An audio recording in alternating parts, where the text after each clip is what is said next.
I am Ashlee Price. I am with the Knoxville Chamber of Commerce. We just go by the Knoxville Chamber. This is just a brief presentation about some of the top industries and occupations here in the Knoxville area, and we call that home sweet home because we are wanting to retain your brilliant minds here in the Knoxville area. That's part of my role as Director of Talent. To be mindful of time, I'm going to go through some things really quickly. Part of that is my intro. I'm not going to read all the slides to you either. But one thing that I always want to let people know, and always that I'm curious about when I'm hearing someone speak, is okay, how are they qualified to even talk to me about what they're talking to me about, right? What do they know? So just a little bit of my background. Knoxville, born and raised, went to Powell High School, went to MTSU for both of my degrees, and I went to school to be an elementary school teacher. And I did that for 4 years. Loved it.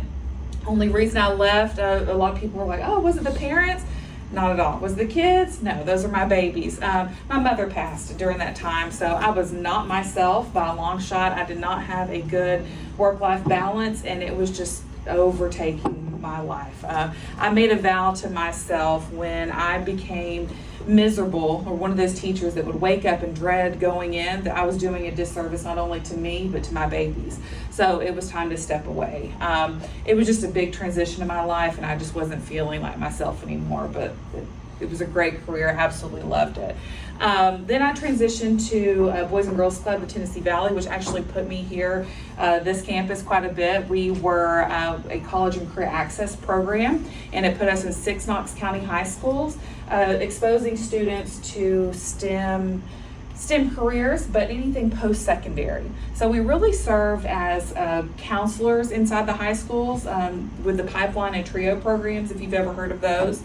And the only reason I switched to Boys and Girls Club, I was thinking from one career to another, what is a good place in the community that is not going anywhere, that still works with youth, because that's my passion, that's my heart. So went to Boys and Girls Club, absolutely loved that role. I started out as an advisor, but then I transitioned to director of the program, where I was supervising the other advisors in the schools. So really what those programs did, it was college and career access in terms of free tutoring, college tours, academic counseling, helping with that dreaded FAFSA, getting all of those things ready for your post-secondary transition and support in that regard. And then I left Boys and Girls Club. You notice I was there for 7 years, would have never left. I got a little nervous. We were grant funded as a nonprofit, and our grant had run out. So I'm thinking, selfishly, I went into freak out mode, and I thought, okay, I have bills to pay. I have a mortgage, and we're getting, $1,000 grant here, $1,000 grant here, which before we had $1 million grant, right? So I'm thinking, okay, I need to make sure that everything's a little bit more stable. So I started looking, and I was chasing that dollar, right? You see Pilot. Pilot is one of the nation's largest travel center networks. So Pilot used to be all in Knoxville. You'll know them as Casey's. They used to be just gas stations, but they are travel centers, but their corporate office is headquartered here in Knoxville. So I went to Pilot, and I do not fit that mold at all. I don't have a business degree. I don't have supply chain. So you're probably thinking, how did you get in there? Well, they took a chance on me, and I started out as a talent acquisition coordinator in HR, and all that meant was that I was helping to staff travel centers behind the scenes. So regional or a general manager would call me and say, hey, Ashlee, I'm down 17 cashiers in store $3.99. Help. So I do some HR things, I post some ads, all of that kind of stuff, and then get them the help that they needed. Before a year in my role, I was actually approached by 2 different teams. My dream job at Pilot was to be in talent development, to bring that education piece back, where I was training the trainer and I was teaching other people in the company. That team came to me, and then the college recruiting team came to me, and they're like, okay, which one do you want to do? And I struggled. I had the hardest decision. Money was the same, and I could not figure it out. So I went to my best friend. I see your hand, I'll get right to you. I struggled for a little while. I'm like, I don't know what to do. I don't know which direction to go. And figured out, after talking to my best friend, she said, Ashlee, do you want to work with and guide, your peers, adults like you, or young adults coming into their careers? I'm like, oh, well, that makes perfect sense. That's where my heart is at. So I stayed at Pilot for 2 years and transitioned to the chamber just by whim. I wasn't looking, I was very happy there. But one thing that I was not happy with, and it was not filling my personal cup. With all my other careers, I felt like I was going in day to day and I was making a difference. I was making an impact and didn't necessarily feel like I was doing that with the work that I was doing at Pilot. So that's the reason I transitioned. Notice, and I want you to really take this into consideration when you're thinking about your careers and where you want to go in your life, is that your degree, it's not a linear path. It will take you to many different areas. But number one, be sure that you're waking up doing what resonates with you, what makes you happy, and providing for a life that you want. Saw your hand, yes? This is just a question that I'm kind of curious about. When you worked at Ridge, did you know Ashlee Price? I did, yes. You are her daughter. I know, I recognize you. Nice to see you. I loved Ashlee. Small world, right? Yeah. So we will move right along. Just a brief overview of the chamber and some things that we do. We like to say if you have met one chamber, you've met one chamber. A Chamber of Commerce is really all about economic development for the region that they are serving. And this is how we serve the region here in Knoxville. And you'll see this flywheel, and these are some of our different areas that we support.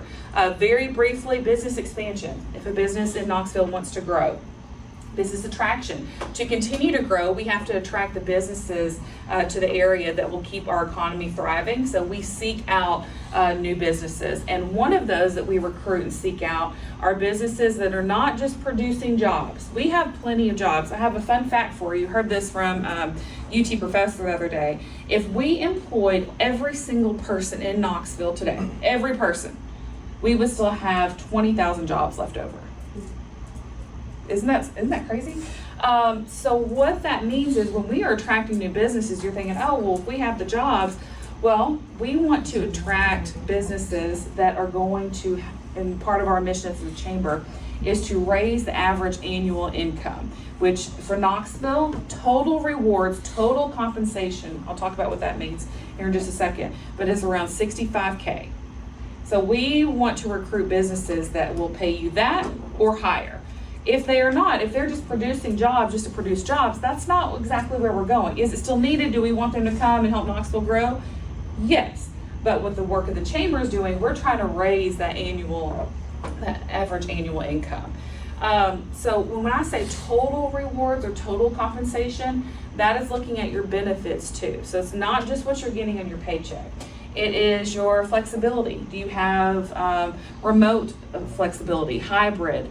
Your medical, dental, 401k, all of those different things. The benefits for tuition assistance, adoption assistance, child care, all these other perks that your job will provide for you. So all of that is encompassed in that number, because it does, when you take each one of them out, you extract them, they do have a monetary value.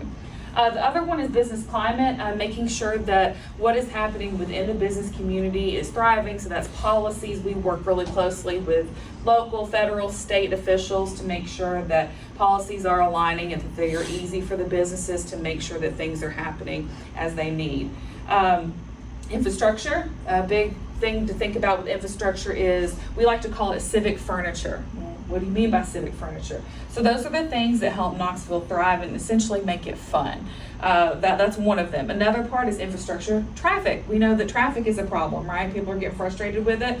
We work with policymakers to make sure that we have the infrastructure to support Knoxville's growth. So making sure that we're addressing traffic and that we get construction, things happening. Things are in the works, by the way. But another example of civic furniture, we'll go with, this would be a dining room table. Topgolf would be an example of that. But we have to have lamps too in our civic furniture. So that could be another restaurant. That could be another main event, Dave and Buster's, things like that. Or, I say Topgolf. Topgolf would be a nightstand. The dining room table would be the stadium, the baseball stadium. So we put civic furniture in our area to help the community thrive. And then my wheelhouse is talent. So that's not just, I'm not recruiting. People think, oh, you're HR, you're just getting people here to Knoxville. No.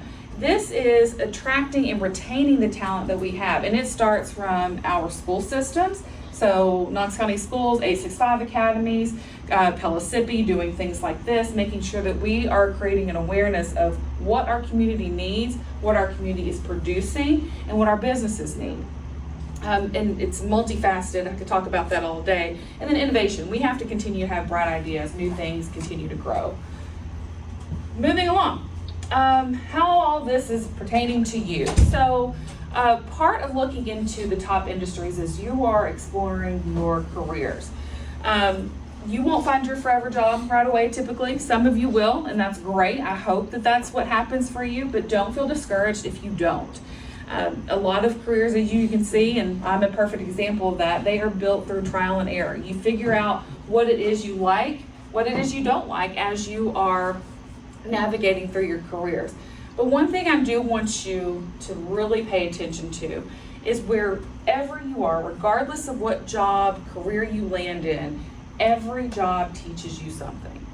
Whether you are the president of a company or you are scrubbing the floors of a company, or a lot of people you like to use the example of our fast food industry, if you are flipping burgers, whatever it is, you will learn something and you need to take pride in that and portray that pride to others. One example I always like to give too is I know that we have all had a poor experience going through a drive-thru at some point, right? Has someone been rude at some point to you? You're like, yeah, and it makes you upset. But what you have to think is, number one, that person in their role, they need to have pride in what they're doing.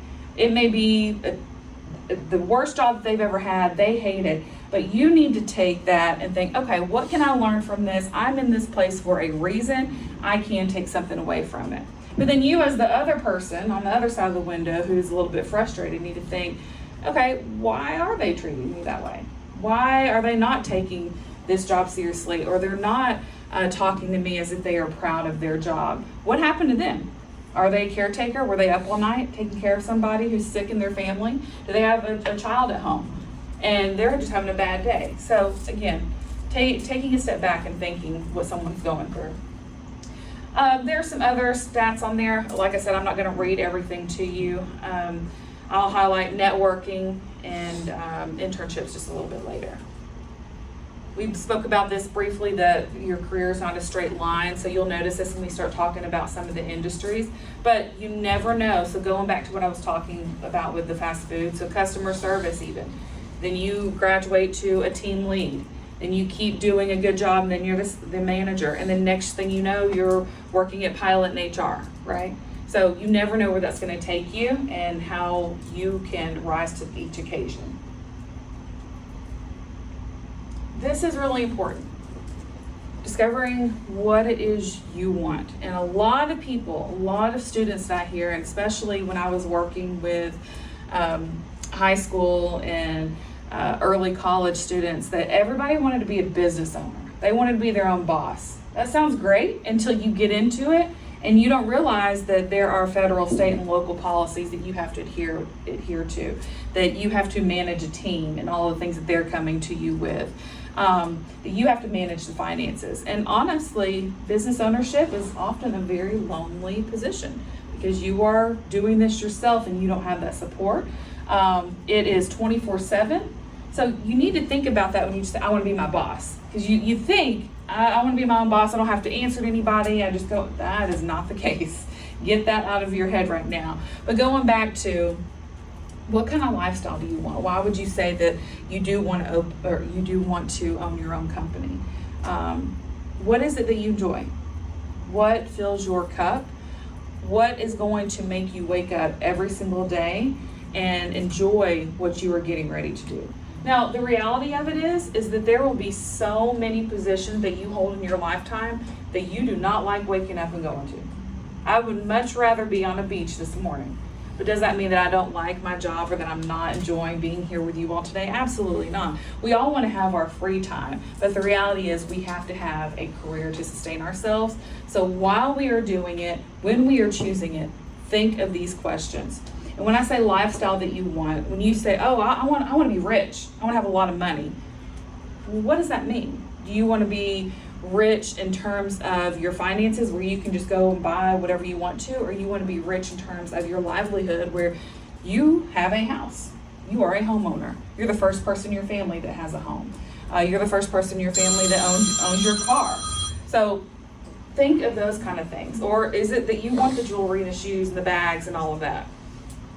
And then if you're having trouble figuring that out, like, I have no idea. I don't have a clue. A good question to ask yourself is, what do people ask you for help with? Because they're identifying something good in you. They're identifying a strength more than likely. So kind of lean in and tap into that. If you are not sure, there are some tools, and we'll talk more about this later, but how do you figure it out? Job shadowing, get in there, make a phone call, see if you like it. A lot of people think that they want to go into the medical field until they see blood, and then they freak out. A lot of people think they want to be a vet until they get in there and, oh, I get to, take care and play with animals all day long, and then they have poop on the floor. Or vice versa, let's think of the other side. I'm a vet, well, then I have to put them down. I have to watch them die. They don't think about those things, right? So you have to get in there and start thinking about all the different aspects of a particular job. All right, getting into more of the industries. Why Knoxville? We are very much so growing. You can see it, you can feel it. It's in the news. We are still mid-sized. We are that small town feel, or small town with a big city feel, essentially. But we have a lot of growth and a lot of diversity in the career paths that you can choose, which makes us puts us in a really good position. We are home to major employers. I'll show that to you here in just a moment. And then, of course, as you've heard, we are close to the lab, which continues to thrive our economy and provide lots of different opportunities for jobs, and federal jobs too. And then, surprisingly, you may not think so with how things are, the rising costs. You might not feel like it's that affordable right now, but we do have a lower cost of living than most of our peer cities. So just a quick snapshot of that. Here are some statistics about our cost of living. So if you took the same job, the same dollars, and you went to some of these other larger cities, there's a comparison of how far your dollars are going to stretch. So income of $50,000, we just started as an easy baseline. It's the same as making these numbers in the other areas. So I just want you to take a look at that just for a moment. So you would have to we're making $50,000 in Knoxville, but if you were in Manhattan, you'd have to make $130,000. Like, that's crazy. Think about how much of a difference that is. So we are very affordable. Notice that we're below the national average, which is a great area to be. And then I told you some of our brands right here in our backyard. Please forgive me. I meant to update it. This is I have ties to Pilot, so I feel responsible. But this is not their new logo. They have another one, so please forgive me about that. But a lot of these companies are headquartered here and employ lots of individuals. Nationwide companies. You might recognize Lifetime. They were producing lots of tables and chairs, like an industrial plastic, which is pretty cool. A lot of our stuff that we use at the chamber, all of our tables and chairs, they're all Lifetime. Warner Brothers, I mean, you've heard of these things. CGI is a big tech company. Regal's right here, downtown area, Bush's Beans, TVA, National. I mean, we have a lot of things right here in our backyard, and this is just naming a few that we have. So you have lots of opportunities right here in our area. What I came to talk to you about today, the job market. What are we looking at? So we have a really good mix. You can find jobs in any area. So if you want to stick with your associates, you'll be able to find something. If you just want to get a certificate and move along, you will be able to find something. And of course, the 4-year degrees or higher. But notice what is not on here anymore, and we've transitioned quite a bit, is just a high school diploma. And you all are well on your way to exceeding that, but just a high school diploma right now in our current climate is not going to secure the type of career that you want for the industries that we have in this area. So some kind of post-secondary education is critical. You'll see right here that we have strong demands for skilled labor. That is part of my job as talent, and the talent pool is skilled labor, meaning that we have to make sure that our current workforce has the skills, not just the credentials to do the job. So one of my things right now that I'm working on projects is communicating to employers that we need to reskill and upskill our current workforce. Why are we even talking about that? I'm sure that you've heard of it, AI. So we have a whole workforce. We have you all, myself, who's been in the workforce for a while, and then we have grandmas and grandpas. It's new to everybody. So that's just an example of how we have to continue to make sure that we are rising to the occasion with our skill sets. Healthcare workers. A fun fact here is Knoxville demographic from the 25 to 54-year-old age range. That's our working age. That is our lowest demographic right now, where we are struggling, where we are flatlining. Our highest rising demographic is our retirement age. So if I do not in my role attract or keep talent here in Knoxville, your age, in that mid-career age, Knoxville will become a retirement community. We will age out. So you'll hear these old people too, right? My dad is one of them. Oh, Knoxville's growing. Oh, this traffic is terrible. Oh, stay out. We're full. Knoxville's full. We have to grow. We have to have these people coming to us. If not, we will just age out. It'll be a retirement. We'll just have old heads everywhere, because we're not attracting. How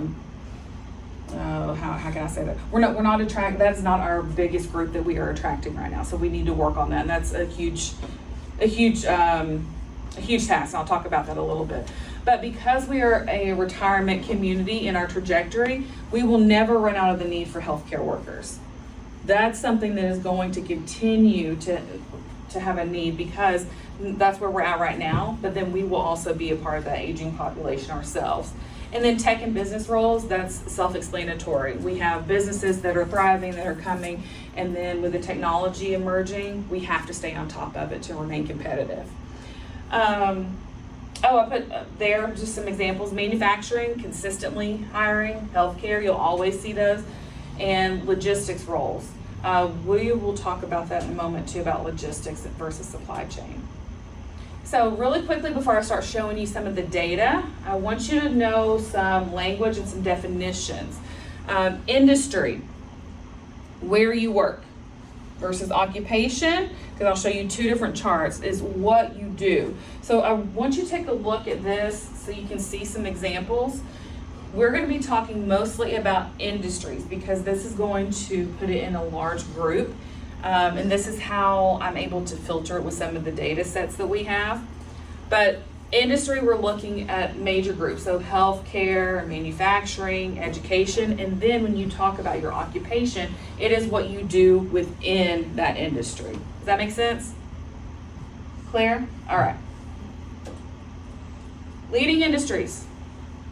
We have manufacturing and skilled trades. That is where we are going, especially in the East Tennessee area. That's how we are expanding. There are lots of opportunities for that right now. A lot of the businesses that we are attracting are in the manufacturing fields. And when I say manufacturing, a lot of folks just think this is a warehouse, assembly line, things like that. No, we're having some really cool companies coming where we're talking about medical devices, things for planes. Now, again, I'm director of talent. I don't know all this lingo. I can't tell you all the details of it. But medical devices, planes. There are some air and venting systems that are coming. That's pretty cool. I can't tell you all of those. Healthcare, we mentioned that. Business, finance, and corporate. We have a lot of corporate facilities here. And then logistics and distribution. Logistics. A lot of folks will hear logistics and think supply chain. This is something that I spoke with Evan about. So UT is known for their supply chain program. We're one of the top in the nation. We are pumping out supply chain individuals. You hear it all the time. I'm a supply chain major. That's awesome. That's great. That's good. Supply chain is very vast. Here in the East Tennessee region, when you think supply chain, we are not the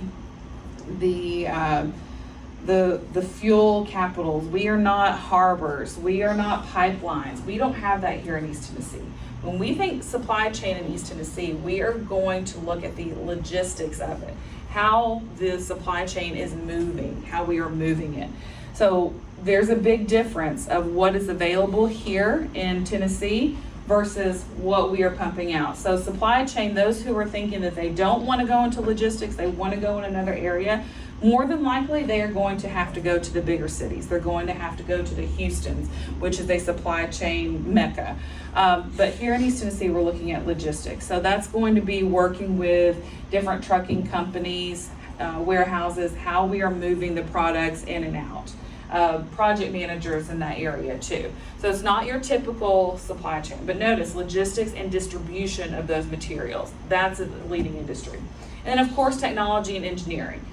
Just because of where we're going with technology and engineering in a variety of different ways. Industry snapshot. So let's look into the data. We have two tools that we use at the chamber. One is called Jobs EQ and one is Lightcast. We can get nationwide data about our industries, occupations, demographic, career pathways, you name it. I do want to highlight a few things because a lot of this, if you're not a numbers person like me, I hate math, numbers is not my thing. I want to look at what really matters to me. So what I would like to highlight is how we are going from top to bottom. I can filter this a million different ways, but the way that I filtered this one was by the total demand and the growth. So we look at the demand of accommodation and food services. You're thinking, oh, well, you just told me that, I don't want to work in food. I want to have a post-secondary education, career, not just a job. We have a demand for it. We have lots of restaurants. We have lots of needs for those things. That will never go away. We have to feed our people, right? It's part of our recreation. So you will continue to see a demand there. But if we get down into the other ones, look at right here, healthcare and social assistance, employment growth, 8,000. Notice your exits too. This is who is leaving and going to a different career bracket, I guess you could say. But healthcare, retail trade, manufacturing, educational services is a big one. I was actually shocked by that. So any education service, so we're looking at teachers, counselors, professors, anything like that. Is anything alarming to you? Surprising? Or did you know this already?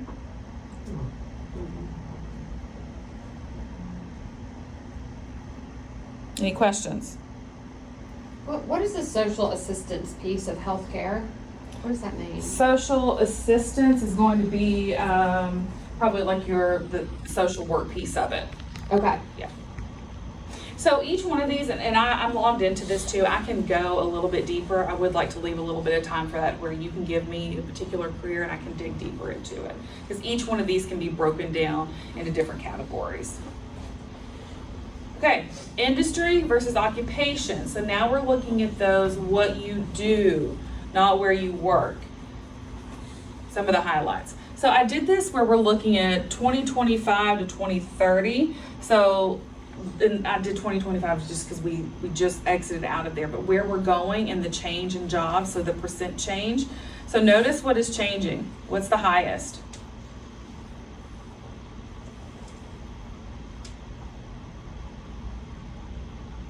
Anybody identify it? What's the highest? Transportation. That transportation logistics piece. Under there, I was curious, so I started clicking on these.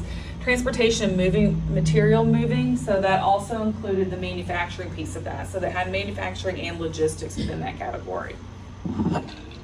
So it's just highlighting some of the different occupations and how they're growing within the next 5 years. And then it shows, you'll see the hourly earnings. So majority of these positions are not going to be hourly, but it breaks it down just so you can see a dollar amount. A lot of them will end up being salary. Management occupations, we need a lot of leaders, project managers for a variety of different companies. And I wanted to show you this too. I just want to show you in a few different ways of what these look like. So this is clusters where they will gather them all together in all those different categories. They'll take the occupations and just piece them into one little bubble. So you'll notice that some of the largest ones, advanced manufacturing, marketing and sales, hospitality, events and tourism, management, entrepreneurship, healthcare and human services. So when you're thinking about what it is you want to do, this is what is growing with, what was this one? I think I did this one until the next 10 years. Yes, this is 10 years. So if it were me and I'm trying to figure out what I'm going to do, what degree I want to have, I'm probably, if I'm staying in Knoxville, I'm staying in East Tennessee, this probably wouldn't be my number one choice. Now again, if this is what makes your heart sing, great. There are opportunities. It's here for a reason. But if you are wanting to have perfect ease and flow of finding a role, it may not be in agriculture, just based on what the data is saying within the next 10 years. Can that shift? Absolutely. Any questions here?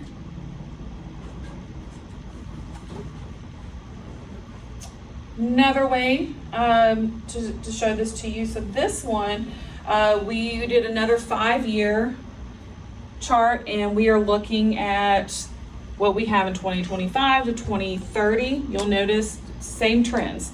I just wanted to show you the two different data sources that we have, that they are overlapping and you're continuing to see the same trends. Healthcare, social assistance, and again, I did industry for this one, manufacturing, transportation, warehousing. You'll see the percent change again. I do want you to look at this one right here. Transportation, warehousing, we're at 16%. Now again, I can filter this in a different way for each one of these to kind of populate, but look at this too. So if you're considering different careers, you also need to consider, go back to that lifestyle that you want. What are you going to be making? What does that translate to here in Knoxville? Here in Knoxville, that's fantastic. Because what was the average annual income? Does anybody remember what I said? Say it. 65. 65 total rewards. 65. So anything above that is really great. That's where we want to go. So for instance, let's look at accommodation and food services. We are not going to attract at the chamber, we're not going to actively court the accommodation and food services as part of our new business attraction. They are below that average annual income. They may produce jobs, but again, we have plenty of those. We want to help raise that average annual income. So, any questions here? One other. This one's kind of confusing, and I'll try to look into it a little bit more. So unclassified industry is at the top of it, but notice that there are not many. So we have 204, 275. So unclassified, when I try to dig in, these are just some weird job titles that they couldn't put in any of the categories. So don't pay much attention to that one. And since it's such a small amount, don't look at that one. I do want you to look at transportation, warehousing again. Look how many jobs? 2,000. Healthcare, social assistance again, almost 5,000. Going down to manufacturing, 31. I can't see it on the food again. Retail, trade, government, some of the leading ones. And then I wanted to break them down into different clusters. So downstream metal products, that's going to be your advanced manufacturing. They just wanted to list it a little bit different. Knowledge, creation, education, so any of your education roles, local education training, these are the top 10. I broke it there was a list of about 20, but I just wanted to do the top that I could see. Local utilities, so that's gonna be your TVA, your KUB that we have here in Knoxville. Financial services, money's always flowing, so that's gonna be one that we'll continue to need. Okay, I'm gonna go through, because then I can pinpoint some questions for you.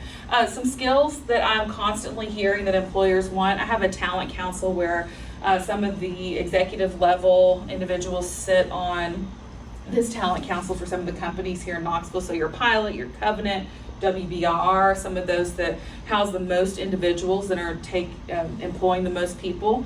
I'm having conversations with them, and I always ask this because we're talking about that reskilling, upskilling, but what skills are you lacking? What are the skills gaps? And surprisingly, these are some things that they are all saying.